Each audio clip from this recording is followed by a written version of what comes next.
I think we could skip the clap. Just let me know when we're going, and we can. All right, cool. Yeah. Caitlin King. Hello.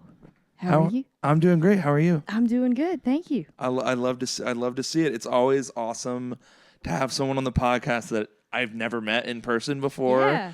Although when in Austin, I have to like check myself because we could have met before at some We've point. probably right? met at We've some probably point. crossed Yeah, paths. definitely. But Kevin McRae was telling me about you. Yeah. When he came on the podcast, and he was like, "You definitely got to talk to Caitlin," and then you hit me up. I think like a week later. Because I saw him at ACL and he was like, "You got to talk to Rankin." I got your name right? You got it. Yes. You got okay, it. that would be the last thing I want to do on a podcast. Just get the host name wrong. Oh my God, same here. Get a guest name wrong. Yeah. I'd be like, oh. Then the whole podcast is just like, oh. I did just watch a video of this is random, but of The Rock and Brendan Fraser were doing one of those like actor on actor interview things. Yeah. And The Rock referred to Brendan Fraser as Brandon. Oh, no. And I was like, was he talking about? And then like I looked in the comment section and everyone was like Brandon with like 1,000 exclamation points and question mark. I was like, how is this not a bigger deal? Oh my goodness. You get Brendan Fraser right, okay? You Yeah. know what I mean? He's a household name over here, at least for sure. Yeah, that's when I wouldn't want to give one of my kids a name that could be like easily confused with another name. Yeah. You know? Yeah. Like, Yeah.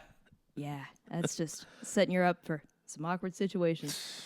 Hey, I mean, I got stuck with Rankin, so Yeah. you know that it's created some awkward situations. But I've pretty much learned to like, mostly it's like Reagan. That's what everyone says. They're like Reagan, and I'm like, if I care to correct them, I will. But if it's like I'm out drinking, it's loud as hell, you know, then I'm just like, you got it. Yeah, You I know? remember your name because there's like an old production company that actually did Rudolph the Red-Nosed Reindeer, like the original one. That's called Rankin Bass. And so I will Okay. remember your name because of that. Hell yeah. Hey, whatever you need to do, make sure it's in there and we'll take it. But hey, well, cheers real quick. Thanks again for coming on. Of course. And you're actually the first person to show up here and be like, I'm ready for the first question. Yeah. So you know it is. Yes, I binge watched like almost all your episodes, so I picked mulled wine because it amazing. is nearly Christmas, and this is a very Christmassy drink. It's hot. It's wine, sometimes with brandy and other things, and it's delicious. Eggnog can be a lot sometimes. Yeah. That was my other kind of thinking, but I'm glad I didn't go with that. I'm super glad you didn't Yeah. go with that. I don't really like eggnog. So I like it with like one glass maybe, and then I've hit my eggnog quota for the year, and that's all I need. Have you already hit it this year? You've already had some? Or no? I haven't, but I Okay. haven't wanted it, so maybe we skip this year. Okay. This is like I feel like I don't know if I've ever had mulled wine. It's really good. So when you suggested it, I was like, well, I do like wine. Yes. And then I just kind of looked into it, and it was, you know, it's this festive, Christmassy, warm drink, and I was like, okay, this is going to be great. And so far, I'm like, I think we made a pretty good one. Y'all nailed it. I've had a lot of first-time mulled wines, and this is definitely the best first-time mulled wine I've ever had. It's like Hey. Christmas sangria, you know? Yeah. It's hot. It's basically the same thing, but with cinnamon. And yeah, it's good. Absolutely, absolutely. Would you say that your like drink tastes change? I know for me it does, like pretty drastically from like summer to winter, like what I'm drinking. You know, aside from the addition of mulled wine in the winter, because like hot on hot in the summer just sounds terrible. Yeah, Not really, because it's just so hot year round in Texas. Like, it's fair. yeah, It's fair. I could go for a margarita. That was my other one because I know that you have a tequila sponsor, We do. and so I almost went with a margarita for that. But Yes. Shout out Dolce Vita, our sponsor. But yeah, we've done margaritas too before. So I'm glad you picked this one. Again, another reason I'm glad you decided to do the mulled wine. But yeah, no. For me, it's like when it gets cold out. So lately, though, I mean, today was honestly beautiful. We can't really talk shit about the weather today, but in general, lately, since it's been a little cooler, I've been drinking whiskey. and that's just what I do like when it gets cold. Yeah. And then summer, it's like tequila, maybe vodka or gin or whatever. And then and then when it gets cold, it's whiskey for me. Yeah, you go for the clear in the summer and the darker in the winter. And I can't be alone there, right? No, I'm sure that's lots of people. The only reason I don't really go for whiskey probably ever, except for tonight, and that was delicious, is I just drank way too much of that stuff at a different point in life, and I can't really have whiskey anymore, and that's okay. I just drank my quota, and I'm good. It's kind of funny that I don't know, I feel like you do meet a lot of people that are like, well, I don't drink tequila anymore Yeah. or whiskey, and it's kind of funny that those people still drink, right? They drink whatever, maybe everything else. But I don't think maybe I do have a drink that's like that for me, but I don't know. I don't think I've ever drinking my quota, like you Yeah. said, but I know so many people that have. I think for a lot of people, that drink is Jägermeister or Oh, yeah. peppermint schnapps, something that you never forget the taste of it coming back. And Oh, then yeah. it just reminds you of that instantly because it's so the same both ways. So I'll put my phone on Do Not Disturb. Oh, while you're we are good. here. No, take a phone. I don't think we've had anyone take a phone call during a podcast. I can hear it vibrating, and so I know this can hear it vibrating, and Yeah. we're not going to do that. Oh, it's funny. It's funny when Mel walks across the floor. It's like, and you hear it every little bit in the headphones. But she's gotten pretty good. For all the listeners that don't know, Mel is our dog. But yeah, she's gotten pretty good. She kind of chills out. She gets that we're doing a podcast. Yeah. So it works. But I mean, as you know, she's nuts when people come over. So She was pretty chill. I've met a lot of crazy dogs, and I would not put Mel in that category. So.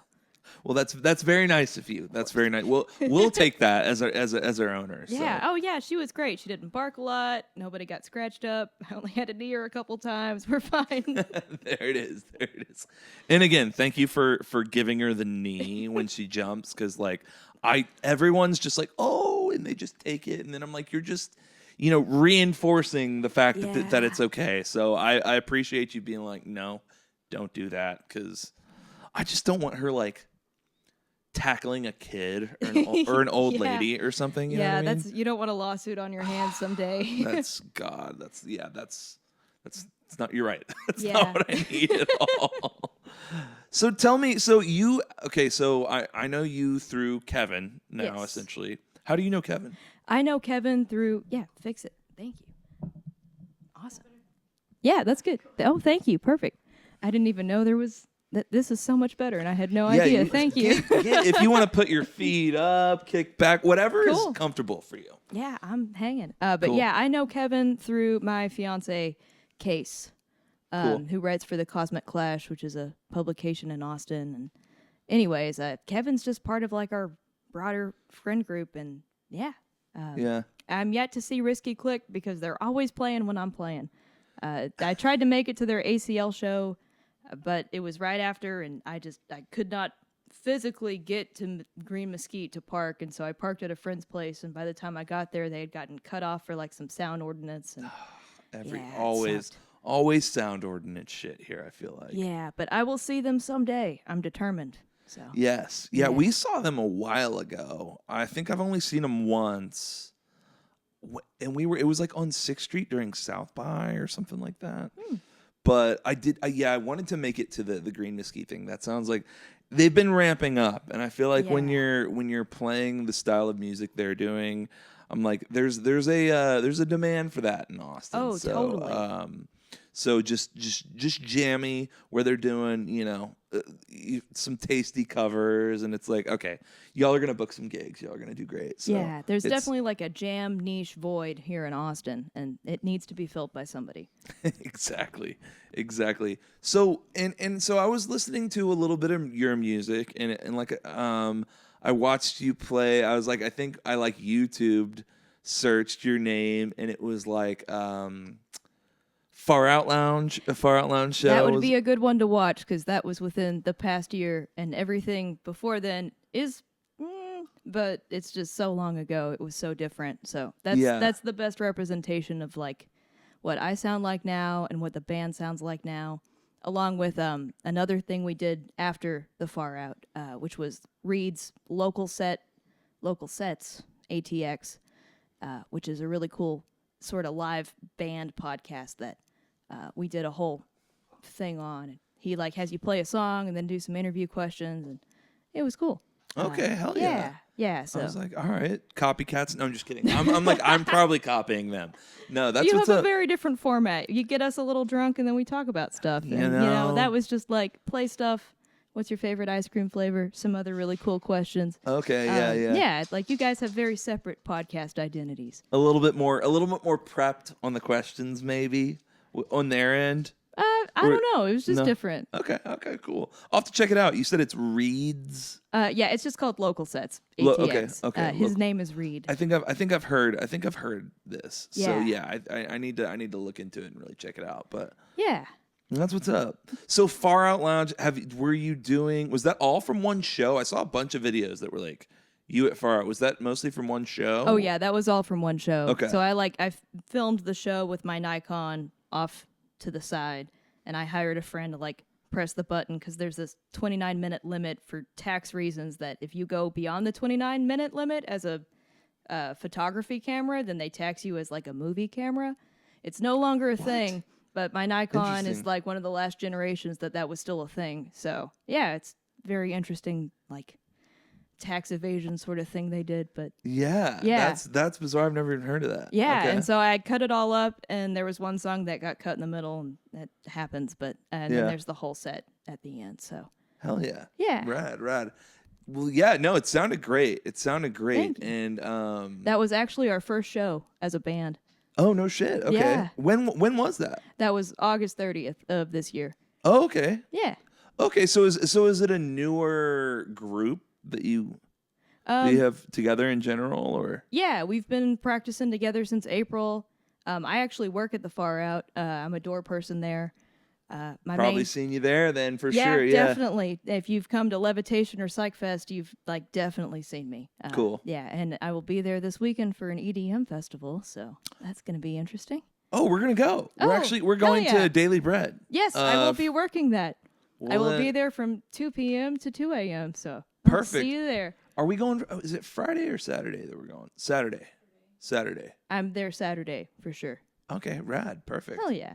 Well, yeah, that should be fun. Yeah, we've got a friends who I don't really know much about the DJ that's playing or whatever, but I think it's Daily Bread is the artist that they all wanted to see. We have a couple friends doing a birthday, so we were just like, all right, we'll go. Oh, And nice. So, yeah, looking forward to it though. So it's been a little while since I've been to Far Out, to be honest.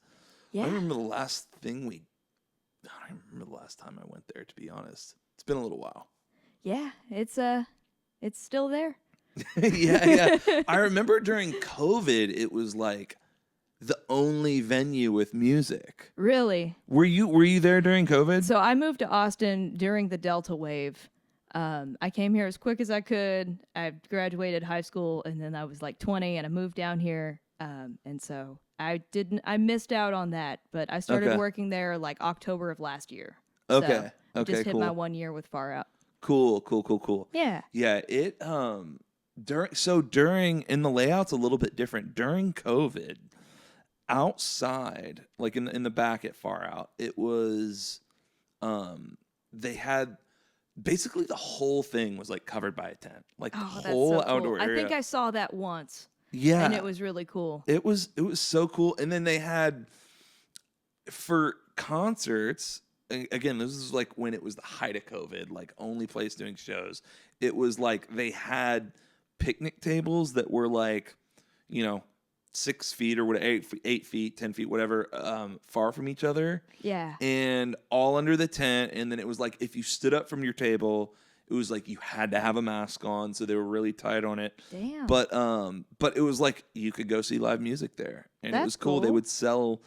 It would be like I don't think they even did tickets. It was like you buy a table for $150, and that's like for 6 people. Oh, that's Comes really with 6 cool. tickets, and yeah, it was awesome. And I feel like that's when I honestly started hearing about shows at Far Out. And then since then, that kind of spurred it into being like this music venue. And I could be wrong. Maybe it was like a big music venue before then, but No, I not think that's really. what did it. Yeah. Yeah, I think it came on the scene around then because I got on Google Maps and I looked at Street View. And I love Street View because you can look at like the history of, I guess, gentrification and see how much things have changed. And you can go back to 2008 when it was like the Red Door Tavern or something. Oh, okay. And just look around. There's no HEB. There's no apartment complexes. There's not even Torchy's across the street. There's nothing but that one place. And historically, it was the last place between Austin and San Antonio to go and get a drink. Yeah. So we just got like AC put in there this year for the very first time ever. Oh, okay. In the Yeah. indoor bar area. Yes. Yeah. No shit. Yeah. Damn. Okay. Yeah, but I think it was only Far Out since maybe like right before COVID. I don't know. Street View, I'll check it later. But yeah. We'll have to dig into that one. That's wow. Jeez. Okay. yeah. Before it was a biker bar, and the bikers still come back on the free shows.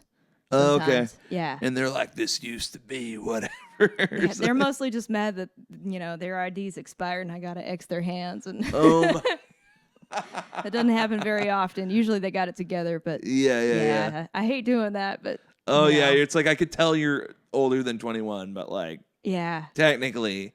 Oh man, yeah. So you're bartending or working the door? I just work the door. Work the door, Yeah, cool. that's my one job is that, and then my other jobs are I'm a solo musician mostly, and I'll go play in Fredericksburg for like 3 hours, up to 5 hours solo. 5-hour gig. Jeez. It's okay because I'm sitting down, Yeah. and you just got to plan the Tylenol and ibuprofen. You take a couple before you start the set so you don't, hurt yourself. And then you take a couple in the middle, got some beef jerky. That's a great, like, long haul set snack. Yeah. And then, you just take some more after. And that's how That's you brutal. do it. I've done that. For me, it's like a 3-hour set, which I will say I'm like typically on my feet most of the time. I have done some acoustic sets in the past where I'm like sitting, and definitely more bearable. Yeah. But even then, I'm like 3 hours. I'll get bored. I'll be like, I'm boring myself up here. You know what I mean? This is too much of me right now. And like, but the 3-hour sets always pay good, and it's like, so I get it. But like, if it were up to me, if I could do 2-hour sets and get 2/3 of the pay of a 3-hour set, I think I would just do that. I'm just like, I don't know. 2-hour sets are great. And the reason, like, it can get really boring when people aren't paying attention. Mm-hmm. And, like, nothing is Seems worse monotonous. than when you just have no connection with anybody. And it's even worse when it's full of people and just no one's clapping, no one's interacting, which is luckily pretty rare. But it still happens, and it's just like, man, this just sucks. Yeah, But it's brutal. When it's an interactive thing, and when people are like, I'll have people come up and sing every now and then, especially people's kids. If you can get people's kids up to sing, You're getting like fat their kid, tips. yes, You're getting and you fat get parents tips. crying, and they're never gonna forget that moment, and like it changes the kids, like in a good way. Totally. Like, you know, Yeah.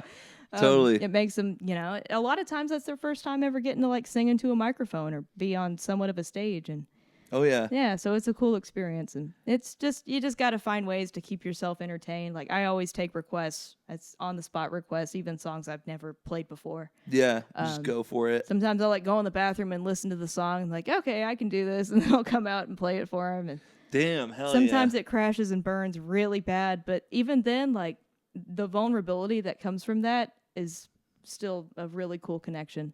Definitely. No, it's a good skill to have, to be able to just kind of like just go for it, and versus some people that are like, no, I've got my set list, I'm sticking to it, and then it's very rigid. But I feel like when you allow something to happen during your set, and we've actually talked about it a few times on the podcast, like when you allow stuff to happen in your set that's like completely unplanned, it, for me at least, it always ends up being one of my favorite parts of the set. And I think for the audience as well, there's Definitely. something that always translates about it, and I don't know if I could quantify why that is. It's just like a human connection, when things are just too rigid and too perfect up there, it's fine. But people just don't remember it. I went to Yeah. Berklee College of Music. I went online, Oh, but no in shit, one of okay. my classes, they were talking about like how there's this area in between really bad and really good that's like acceptable, and that no one really remembers you in the acceptable. Like they're not going to be offended, but it's not going to be special. And Yeah. so you've got to, don't be really bad unless some people make that a shtick and they do it really well. Like Yeah. the Brian Jonestown Massacre, which is pretty genius in a lot of ways of Okay. like how they can make it so bad. But make it work. It works Yes, for them. totally. Yeah. Yeah. I don't know if I know. Are they local? I don't know Oh if I know. no, you gotta. Do you know the Dandy Warhols? Dandy Warhol. I don't think so. All right, you gotta. I highly recommend you go watch the movie Dig. It's like an indie rock classic. Dave Grohl from the Foo Fighters says it's Yeah. the greatest rock documentary ever Okay. made, and I totally agree. And I would say skip the first version of Dig. There's a new one that came out this past year, maybe a year before, that they got in a big fight. Anyways, that's beyond the point. But anyways, Yeah. you got to watch that one because it Okay. adds like an hour of footage and narration from the other band, and yeah, you got to I'll have watch to check it. it out. It's I'll have to it's check a it out. classic. Dig. And I love Dave Grohl, so I'm like, I'll if he's recommending it, I'm down. Let's Yes. go. Let's Yeah. go. Okay. I've watched it probably like 7 or 8 times, and every time I learned something new about the music business and life as an artist. And No I don't know. shit. Okay. As a musician, it's an excellent piece of art, and also as just like a person just enjoying watching movies, there's never a dull moment. It's a great movie. Okay, cool, Yeah. cool. I'm definitely a movie guy too. So I'm like with TV shows. There's a few TV shows I like, but like I do feel like with a lot of TV, it's like I'll watch an episode. I'll be oh, it was cool, and then I'll watch another, and then okay.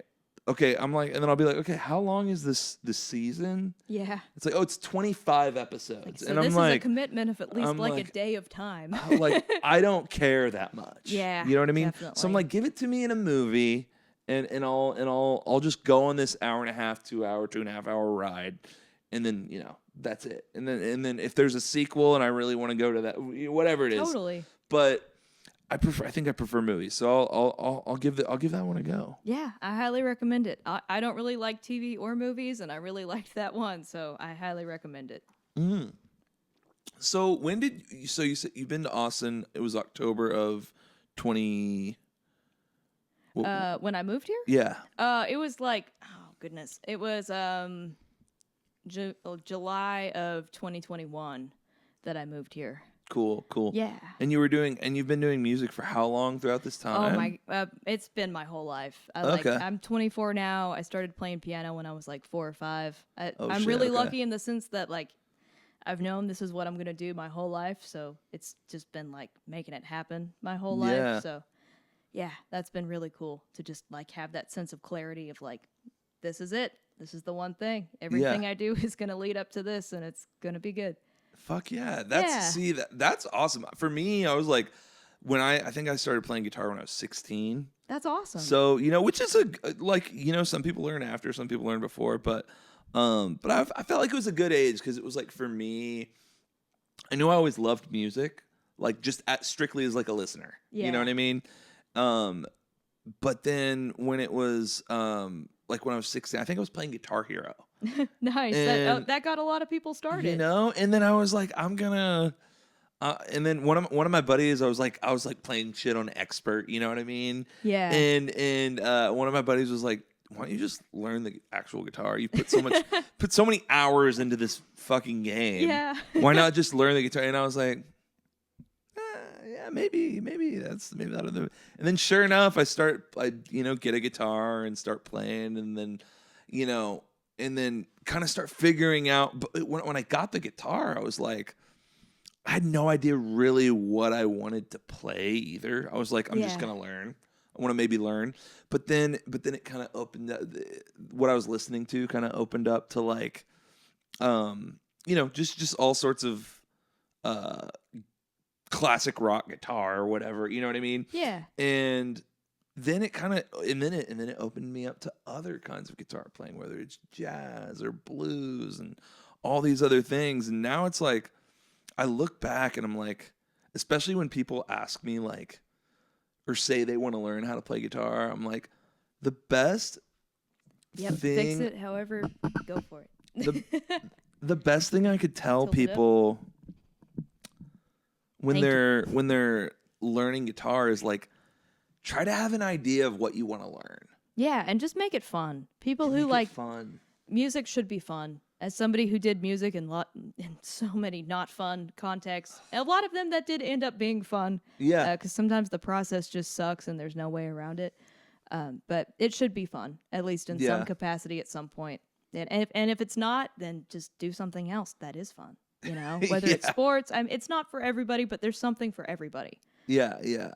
What, I guess, when you started, since over the years of like learning piano, is there like, how, like, especially since playing since you were 5 or 6, like, how, like, what did that trajectory look like? Was it like you started with lessons, or you just kind of started listening to Elton John and you were like, I want to do that? Or like, I can give you the full history. So like I started playing by myself, just picking stuff out by ear when I was probably 4 or 5, and that drove my parents nuts enough that they got me lessons by the time I was in 1st grade.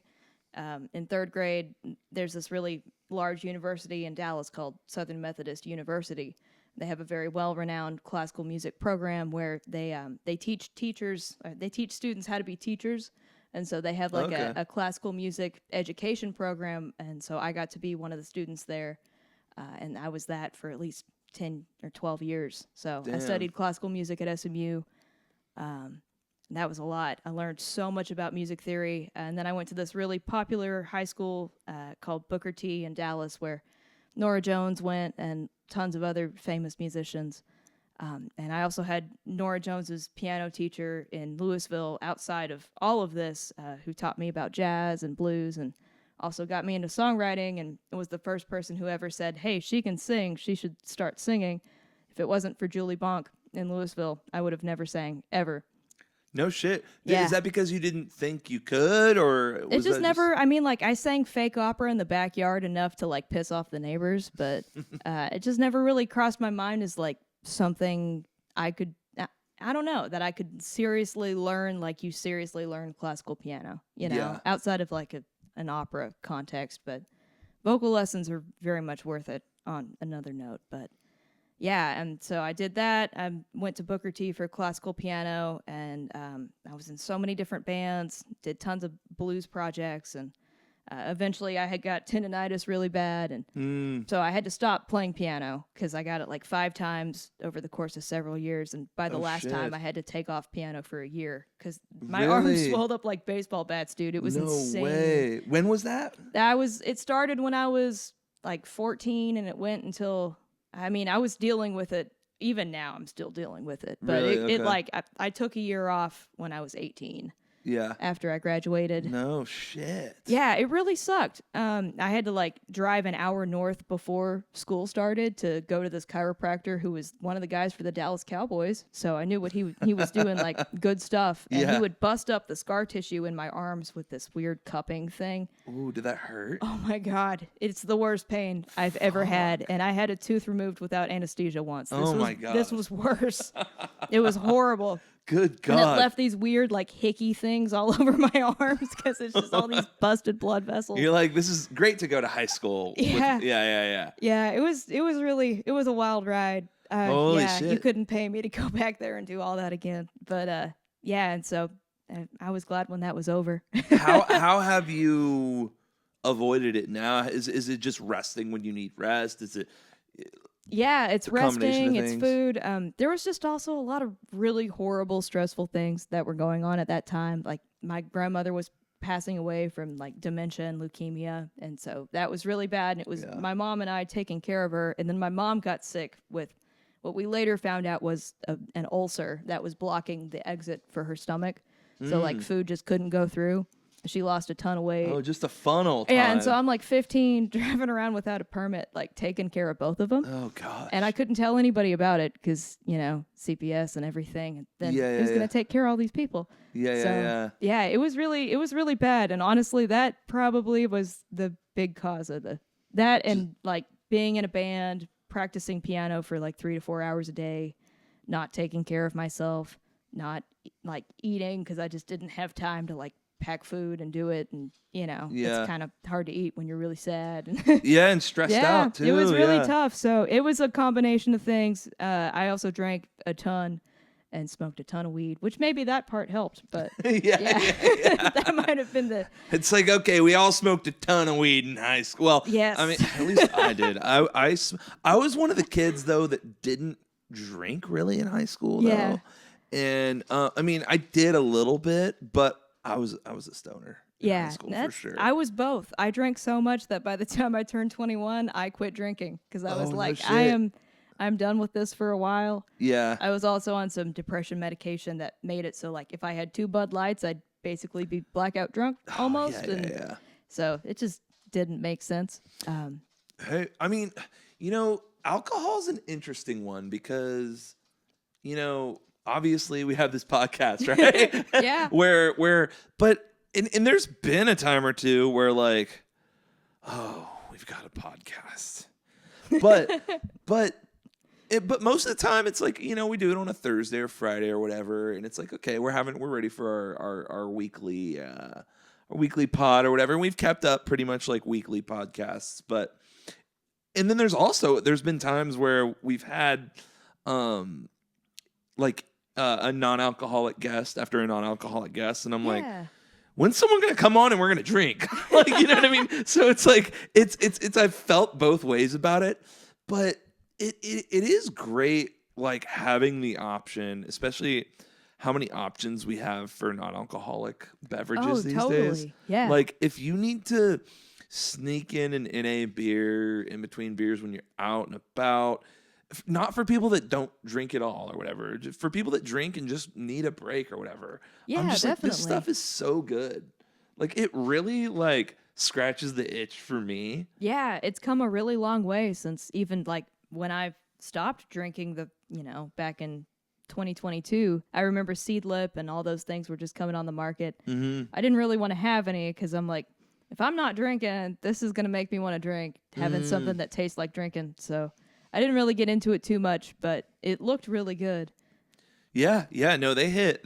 Do you enjoy like a NA beverage now, or do you still kind of avoid them? I would do like a cranberry and like soda with some lime, just with no like fake vodka or anything in there. Yeah, and that was good. Like I enjoy a good mocktail that doesn't like have fake alcohol in it. If I want alcohol, I'm gonna go for the real thing. I'll have water in between, but like, fair enough. Give me the real thing, or just give me something else. Fair enough. I hear that.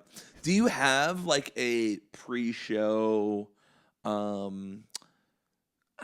lack of a better term, ritual when it comes to like having a shot or having a drink or? Not so much. I'll have like a beer or something sometimes, but I play multiple times every week. So if I had like a pre-show ritual like that, my liver would not be very happy with me.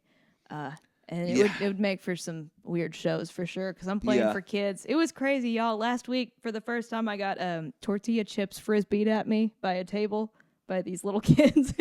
Shit. Their parents didn't know. Oh, my God. Yeah, luckily, they stopped. But yeah, that was a first. And oh, God. Tequila me would not have handled that as well as sober me handled that.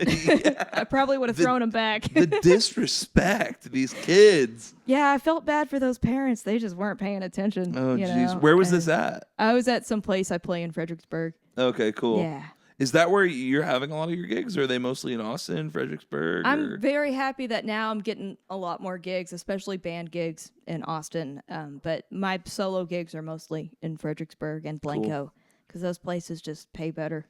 Yeah, which is weird when you think about it. Yeah, well, they are like a vacation town, Yeah. So people go there to spend a lot of money, including on tipping live musicians. So and the guarantees are generally better. Hopefully I'm not like giving away my business right now, but go ahead and take it. If you want to play for 5 hours straight, then be my guest. I can't get over the 5-hour gig. That's brutal. Yeah, it's like running a marathon, sort of, I mean, like if you just got to kind of like zone out and just get through it. Now, zoning out's horrible advice. You can't do that, but you just got to find ways to like keep yourself entertained, which is best when you keep people entertained. And so it's like a relationship and not just you like singing and playing at somebody, which isn't really fun for anybody. It's not. It's only, yeah. I mean, music has to be a give and take, and like for me, I find it hard when I'm at one of those gigs where you're just not getting anything. Oh, it's terrible. Oh, I hate man, it. and time goes so slow. Yeah. Oh, it just feels. Oh God, it's. I luckily I haven't had one of those ones where it felt just like so stale Yeah. in a while. And normally I'm pretty good at like getting something out of people to make this fun for everyone. But every now and then, some people, especially with what I do, because like with my live looping and like I do a lot of improv and stuff, like some people will look at me like I'm a psychopath, and they're like, "This guy's crazy," and so I'm like used to that. But then I could at least usually find someone that's like, yeah. Yeah. It's like that. What was And then that movie? Like yeah. American something. It's the fake documentary about following the band and the guy interviewing the band. Almost Famous. Almost Famous. There it is. Yeah. That's it. And they have that scene in the plane, I think is when it is, where he's like, I find the one guy in the audience who's not getting off and I get him off. You know? Yeah. Yeah. In practice, that doesn't always work so well. I've tried that, and some people, they just don't want to listen and they don't want to be a part of the show. They don't want to enjoy live music. A lot of times they came to the restaurant to eat and they didn't come to listen to me, and you just got to let it go. And Yeah. there's no making them listen to you. There's no pleasing them. You're not going to play anything they like. Even if you do, like if they're wearing a Rolling Stones t-shirt and you play Rolling Stones, they'll smile at you, but they're not going to tip. And you just got to accept that and just, and it's okay. Because some people, they'll come in and they'll tip you $100 because you played a song that they played at like their best friend's funeral or something, and it means a whole lot to them. Or they just like think you're really good and they're sober and they tip you $100. Yeah. And that's like, I don't know. That's worth it. Just That's emotionally, It all works itself out, right? You know what I mean? Totally. It all works itself out. But so these gigs or at least one of these gigs is a restaurant. Yes. I don't know if I've done any restaurant gigs. Have I? I don't think so. Not in a while, at least. The restaurant gig is tough, and I wasn't even thinking about that, but that's an even tougher vibe. It's really hard when you're playing at a restaurant that, and that's not to say that this place is like this, but I have played at other places where it's like the service sucks, and then people, no matter what you do, they're unhappy because the service sucks, or the food sucks, or the drinks suck, or all of the above. And so, shit. and then like you're up there playing and singing, and like you can see that they're trying to like get their server's attention. So then I'm trying to get their server's attention to like get them to get the check or something, It's Oh my God. yeah, that's where it gets weird because it's like It's like you end up getting the server's tip. They're like, we're going to give this tip to the server, but you got their attention. So yeah, I feel bad for everybody involved. It sucks to just yeah. Restaurants can really suck sometimes. Oh man, yeah. The restaurant gig is maybe I should like reach out to a restaurant to play because I'm like I was about to be like that's the gig I fear. But I'm like, gotta face your fears. It's not too For bad. it. I've been doing it for many years, and only recently have I ever had tortilla chips thrown at me. And it wasn't out of anger; it was just out of a 4-year-old's desire to hurl something at something. Toss some chips. Yeah, so I would say it's really not too bad. I mean, what's the worst that's going to happen? They're never going to have you back. That's true. That's true. Yeah, I can't say I've done a gig where they were like they didn't pay me. I don't know if that's ever happened. I got fired in the middle of a gig once, and that was Really? terrible. Yeah. What happened? So it was National Margarita Day at a bar called El Cockfight in downtown Austin. Oh, yeah. It's a very popular speakeasy entrance, I guess, to the nearby. I don't know. Yeah. Anyways, and so they had put out an ad on this now defunct. I never got hired on anything on this platform after this. Okay. Partly, it was kind of like going down and getting slow, so I could tell the ship was sinking. And it was Sure. called Gig Finesse, and so they put out an ad. Oh, I've heard of that one. Yeah. For like a Latin band, which I am not. I am a solo singer-songwriter pianist who is kind of sad. And so I was like, you know what? They're going to pay me $250, and they didn't like put in the time to read, who I am, and they sent this to me. Yeah. I'm going to take it. Yeah. And so I went and I played it, and I got fired an hour and a half through after I did like a minor cover of Hey Jude by the Beatles. Really? Yeah, and they were just like, "Hey, we'll pay you for the whole thing, but you got to stop. People don't like this, and it's bringing everybody down." And that was during the time that I wasn't drinking, and somebody actually was enjoying it, like one person of the whole thing, which Yeah. is not a lot, and he bought me a drink, and like it took 30 minutes to get that drink. But he brought it up to me after I got fired from that gig. That's funny. And I did drink that drink, and it was very good. I was reading the reviews for that place after that, and apparently a bunch of people got sick on National Margarita Day because they didn't like clean their lines and stuff. Oh, God. Yeah, so I don't know. It was pretty awkward in the moment, but I didn't feel too bad about it. No, that's funny. Oh, my gosh. Yeah, I'm not the kind of person to like, burn the bridge, and like just let it go down in flames. But that one, I could see that platform was, I mean, just you can't have tech bros booking bands. Like No. it's not a profitable business, first of all. Yeah. To like think that you're gonna like do this and make a bunch of money. No. That's not gonna No. happen unless you're like really screwing a bunch of people over. But even if that's the case, like you have to be heavily involved. Yeah. This is not something you can just automate. Not at all. So- Not at all. Or that's crazy. So they were looking for a Latin band. Yes. Was it like I guess it was Margarita Day, and that's why they were looking for a Yeah, Latin band. exactly. That's- Yeah. Did they promote it to be that as No, well? they promoted it to be me. I think the owner of the place saw that this third-party booking company had definitely not booked a Latin band, and then they made me bump the set time to earlier to 6 p.m. instead of 7. So Gotcha. That's too funny. Oh Yeah. my God. Yeah, I've definitely had some weird ones. I've had some ones where I've like ended my own set early. But I don't know if I've ever had one where I got fired in the middle of the game. Maybe though. that's the only one. Maybe that I've had- Yeah, I've never ended early. I've always like I'm super anal about like I'm here from this time to this time, and you're gonna listen to me whether you like it or not. Yeah. And usually people like it. Yeah. if they're- I've had people leave. I've had tons of people. Really? I've like cleared out a room before. for Oh sure. man, Yeah, I'm yeah, so yeah. sorry. What happened? It's brutal. It's brutal. I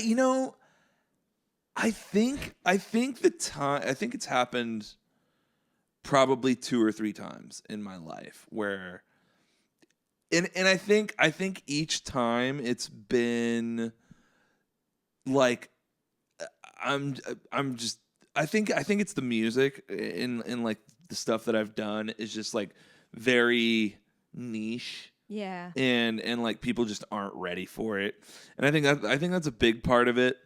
And then I think that's probably what it is. Or one thing I can think of is like I was like my stuff is like kind of like dancier music. When I do my looping stuff, I like loop drums in there, and I was like hired one time at this place where there's like people studying and like drinking coffee That's never gonna kind of work. spot. Yeah. And I'm Definitely like not for trying dance to do, loops. I'm trying to do my thing, and I'm like, I feel like I'm bothering people. You know what I Yeah. mean? Because they're literally headphones on, studying, and I'm like, why am I here? Like, yeah, whoever was booking that, either they didn't read your thing or I don't know, man. I but don't know. That's just like those are the two things that don't mix. they don't. and it's just don't. a bad vibe. It's a bad experience for everybody because you like get crushed performing something that was probably really good and would have gone over great with the right audience, and then they like didn't get to study. You know? So it's- And see what happens. And I will say, the times where that's happened, it's normally like the majority of the room clears out, but there's always a couple people that are like, "Fuck yeah, dude!" Oh, that's awesome. So it's like there's always at least a couple people, and then I just latch on to them, and I'm like, that's the way to go. and I'm like trying to just give them energy. What do you want to hear a song about? I'll make something up for you, and then That's a lot of work to write a song on the spot for somebody. you know. Oh my and goodness. that's kind of that's just kind of the shit that I do though. It's just very like, you know, with a looper, I just kind of start getting something together that starts sounding funky, and then I'll just freestyle some lyrics over it or whatever, yeah. and then people have fun with that or make like a little chant for them. But yeah, it's like I said, my music can get very silly. And so I think it's just not for some people, especially when they're like trying to work or something. Yeah. I don't know. And that's okay, because if your music is for everybody, then something's wrong with your music, because there's no music that's for everybody. And that's There okay. it is. There it is. There it is. It's just like, it's the same with personalities. If you're trying to please everybody, you're just like white bread. You're real plain, and I don't know, it's just. Yeah, you're not gonna be a lot of fun. And that's kind of, again, like, it's kind of funny how like recurring themes kind of come up on the podcast, but it's like literally, and I've said it before, like literally what makes the world like a colorful place is like having different styles of music, different types of personalities, Totally. different types of foods, different types of like just everything. So it's like if you're ever like so stuck in your way of thinking even that you can't even just like hear someone out, then like maybe you're part of the fucking problem. You know what I mean? Yeah, like, totally. And that's just, I'm like, it's literally like how bored would you be if we all thought the same shit? Oh, it'd be terrible. It would suck. Yeah, it'd be horrible. It would really it really would. Like, you think about it, that's dark. Yeah, it would be pretty bad. And on that topic, if you meet one asshole a day, it's normal. But if you meet 20 assholes a day, maybe you're the asshole. That's a good thing to think about. Hey, fucking quote of the day. Yeah, there you go. I like that. Do you want to take another shot? I think Nicole poured us. Nicole Let's do it. pulled us. I already started slurring. We're in trouble. Did you put brandy in this wine? We did. Yep, you followed the recipe. All right. Cheers. Oh, we got our little picklebacks too. Let's go. You don't really need it. I come from a moonshine family, so. Do you really? Yeah. Distantly. Okay. Yeah, distantly, definitely. I was It was about more to say, like tell me about that. occasionally there was moonshine, and it was made by the family. So that's about all I can say about that, probably. Is that a Tennessee? No, this was in Oklahoma. Oklahoma. Okay, Yeah. cool. Nice, Yeah. nice. Is there still a little recipe in the family? Can you say that, or is someone gonna get in trouble? No, I don't think so. And also, I don't think, a lot of the moonshine just got replaced with meth. So, there's a James McMurdy. I don't know if I'm saying his last name right, but his song is called Choctaw Bingo, and he's talking about the Northeast Texas, southeastern Oklahoma methamphetamine industry, and he just describes it all perfectly. Every single word of that song is exactly how it is. Oh my gosh! And part of that is like he cooks the crystal meth because the shine doesn't sell. Likes the money, doesn't mind the smell. Yeah. Yeah. Oh gosh, meth. Ooh. Yeah. There's a lot of meth in Oklahoma? I'm like, I didn't know Oh this. yeah, of course. I mean, what else is there to do in like a small town? I mean, That's fair, I guess, right? it's really sad. Yeah. Yeah. Yeah, I can't say I've ever tried that one. Although there could have been a night where like maybe I tried some. I don't know. Like maybe And that's the thing. could I with, have like, done meth with before? some drugs in Austin, you just never know. Like, you thought you did cocaine and it's ketamine, and you don't find out till you're like, hey, what did you give me? I've never had that happen to me because I don't do powder or anything because I know I'm gonna like it a whole lot, and so we draw the line there. No comment. I just know it's gonna be a ton of fun, and I'm gonna love it, and it's gonna be a huge problem. So I'm like, nope, man. not gonna do it. I like ADHD medicine too much, and that's a sign. So, Yep.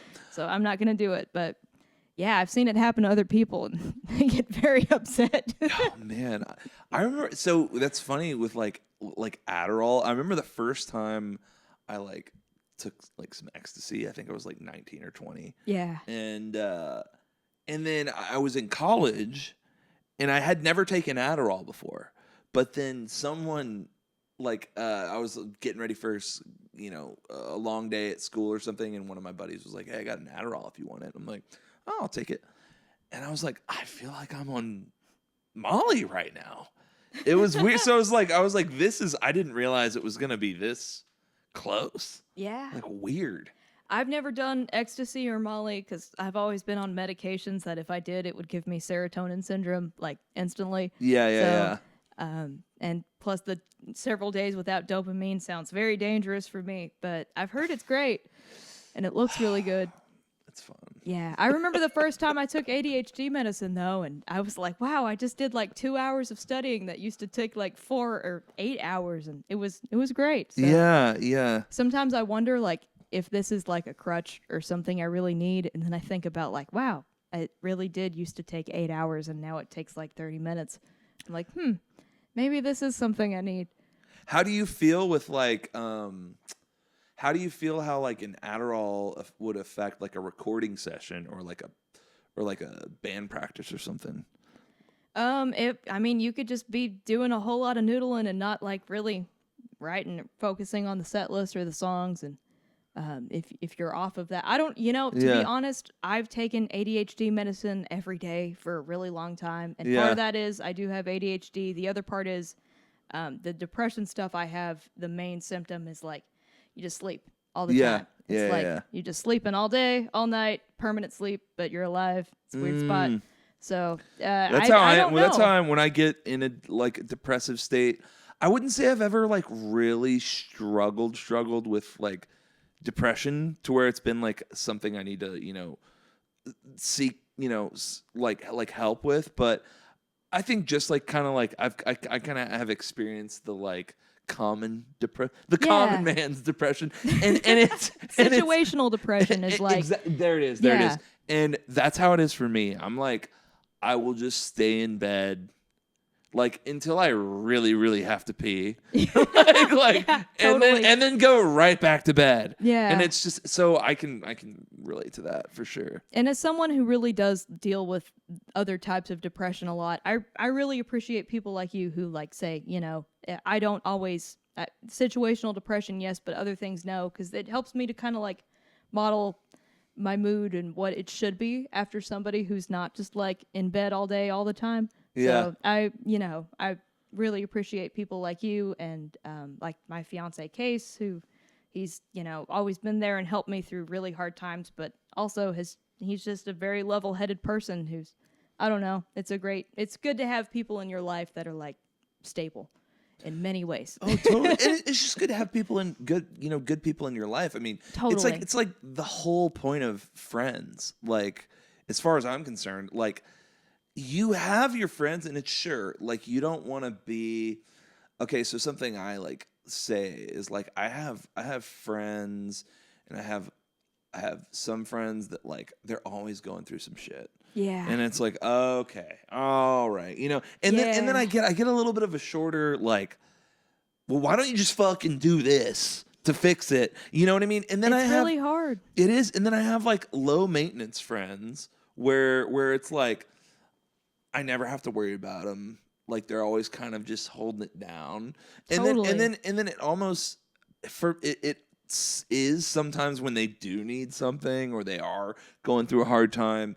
It's like a little easier to be like, oh shit, okay, like they're calling me. But yeah, but then, absolutely. So but at the same time, it's like, look, our friends are going through some shit.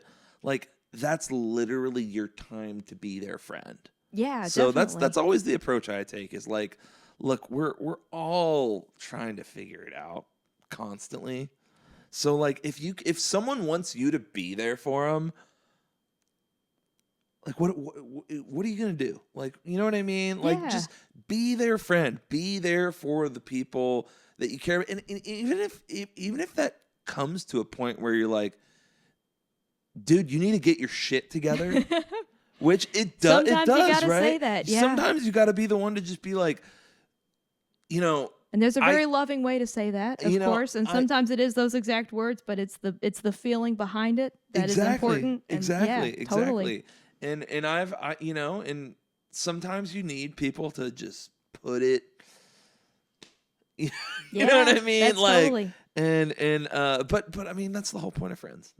I don't know where I was going with that, but that's some good whiskey, huh? It's just I don't know where I was going with that, but it's just nice to have people like that, like you said, that can help put things into perspective for you sometimes, but that also are always gonna support you. You know what I mean? Totally.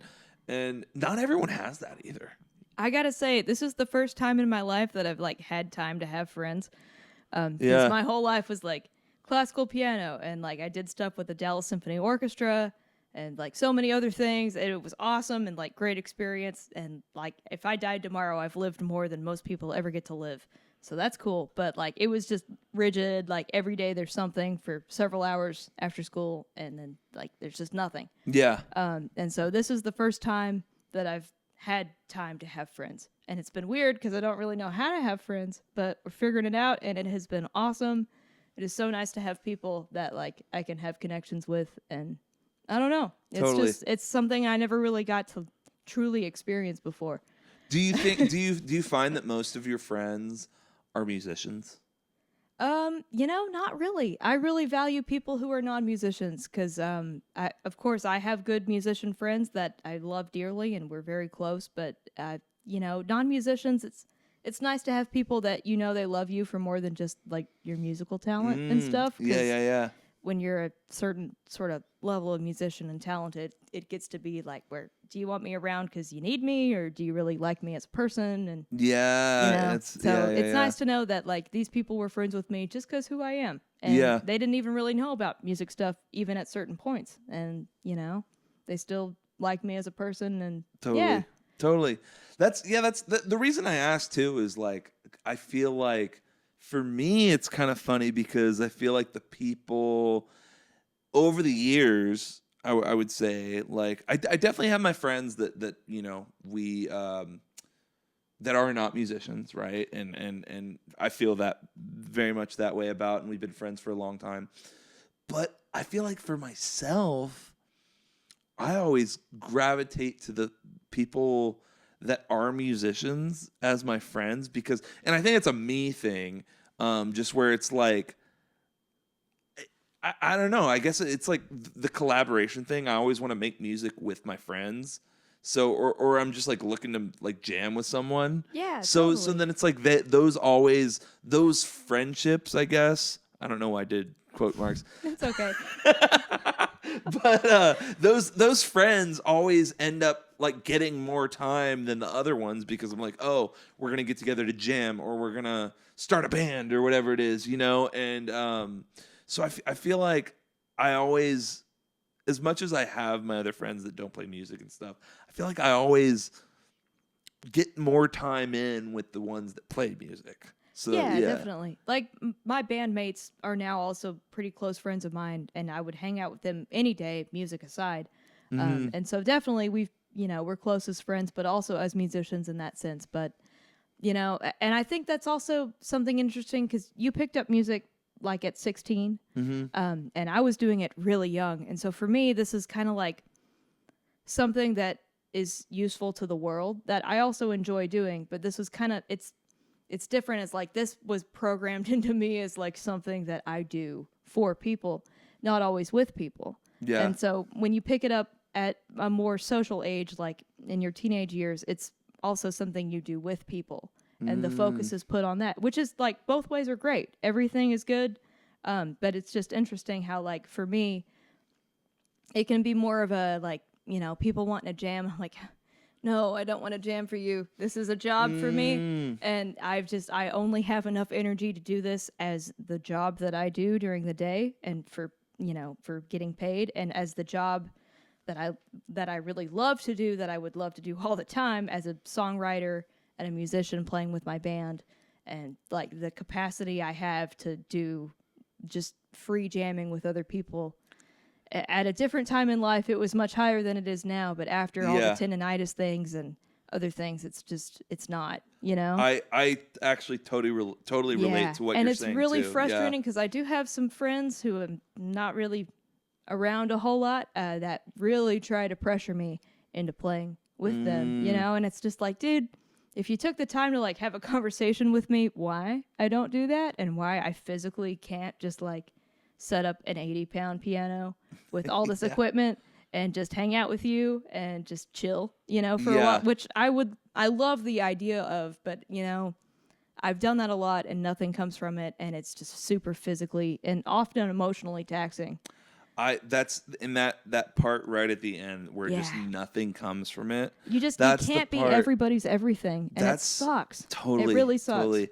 I know exactly what you mean. And it's like, for me nowadays, it's like if someone wants to hang and play music together, Yeah. I'll be like, come over, let's record something. Oh, yeah, that's a good little caveat of like, let's make something. Let's make something Yeah. that we can kind of tweak it and work And it. you know, I would go and- for that any day of like, Yeah. let's record and release something. I would be down for that anytime. Yeah, yeah. But if it's just like, let's just hang out and not record anything, and this is just, I don't know. For me, also those situations are really awkward because I never always know what to play, and Yeah. I don't know. Not that it has to be like instantly coming, but yeah, it's weird. Yeah, no. I mean, for me, when I was like in my early 20s, 18, 19, early 20s, it was like, let's fucking jam, dude. Let's fucking jam. You know, everywhere we go, it's like, Yeah. let's jam. And then I think it was somewhere in my late 20s. Late 20s, I think, is when I was like, I don't want to fucking jam. Yeah, definitely. I don't want to do this open jam. Which, in as much as it can be a beautiful thing. For yeah, sure. like when people are like, when it's a circle and people are sharing their, oh, you have a cat? Oh my God, I love black cats. This is awesome. Hello. That's Jack. Hi, Jack. It's so nice to meet you. I am such a cat person.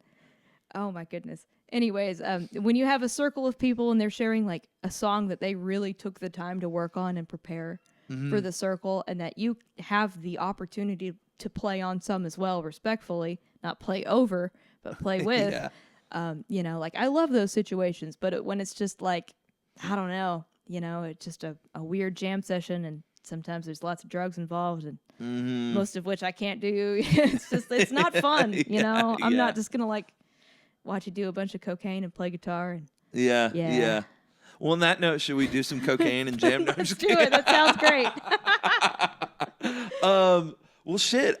If you're you said you're down to play a little piano though. Oh yeah, of course. I'm like, yeah. now I feel weird that's it. asking. No, don't feel weird. No, I came here for this. This is great. Okay. Yeah. Okay. Cool. We'll No. have some fun. But See, I say no to most situations to save them up for like special things like this. There in we which go. case, hell yes, this sounds great. I'm glad we fall into the special something category.